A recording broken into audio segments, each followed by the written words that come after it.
So we're just learning about some of the difficulties these animals have faced in their captivity. You know, as logging elephants, one of the elephants, just as a little baby, had a log roll into one of her legs. Oh, and this guy's right here. I'm kind of in between elephants, and they tell me it's not a really good idea. So I'm gonna get on over to the side. As you can see, a lot of our group is here, and we're all just really enjoying this moment with the elephants. And there's the mahout is coming through because he's the guy that'll help to.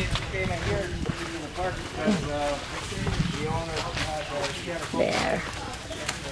So I wasn't able to finish the stories.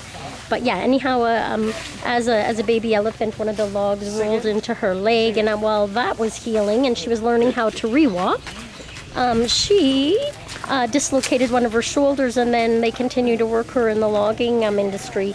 And so yeah, so that was her issue and remains her issue. I'm not sure about the others. I know one of the elephants is blind, and I didn't hear the story behind that, but I think all in all, we already know there's all kinds of things going on for these elephants, but the most glorious thing is that they're here now in their freedom of just getting to be elephants for the most part. Sure, it's not 100% living in the wild, but even that now is becoming less and less an option as Thailand has, forested most of the country. There's not a lot of space.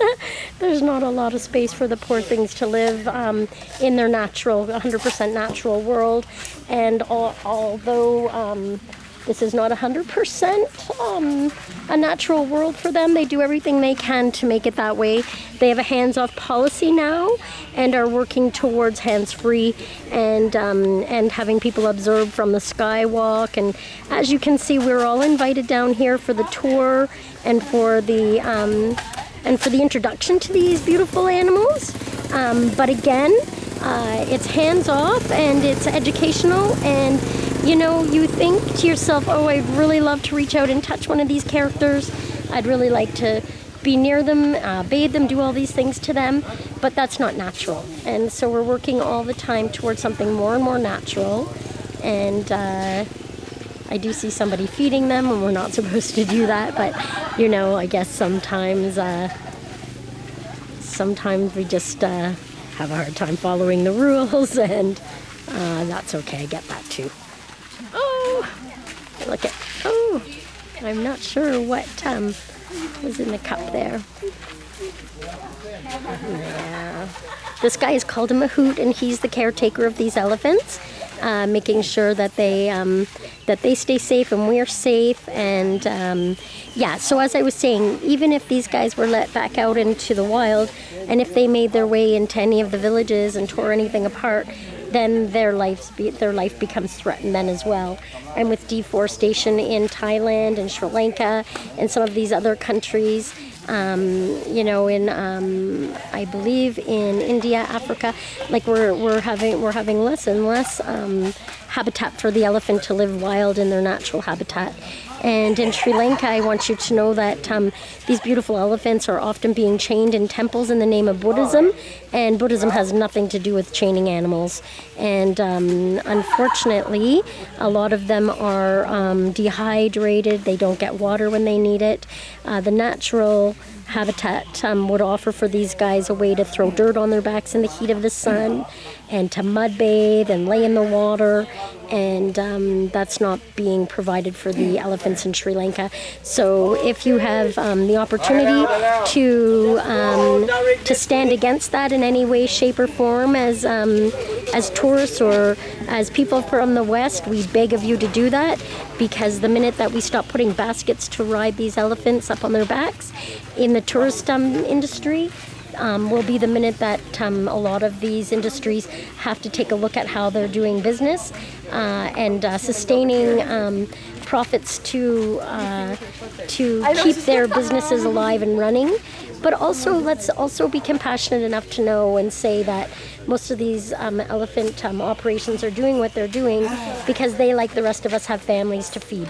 However, if they can transition to something like the Elephant Nature Park, for tourists to come and volunteer and take part in their programs, there still is a wonderful livelihood for them. And Lake and Derek from the Elephant Nature Park are trying to help as many of these organizations transition as possible, and during COVID had wonderful, wonderful opportunities to broaden the scope of their reach in creating something as humane as the Elephant Nature Park in those countries. I am hoping that you can see how twisted this young lady's leg is. She's got quite a twist in her leg there. And that was the elephant I was talking about who had injuries from the, who was injured from the logging industry.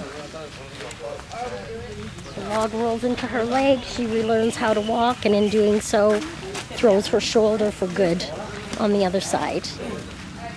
Yeah. So there's lots of people around, lots of volunteers in our group. I think we're 14 volunteers, and we have a couple of extra people today. And we split up into a couple of groups to do our work. And I'm kind of between elephants here, so I'm not really sure which direction to go. So I'm going to let the mahout tell us where and when we can go so that everybody stays safe. And okay, I'm going to just go in behind and go around the other way. Thank you.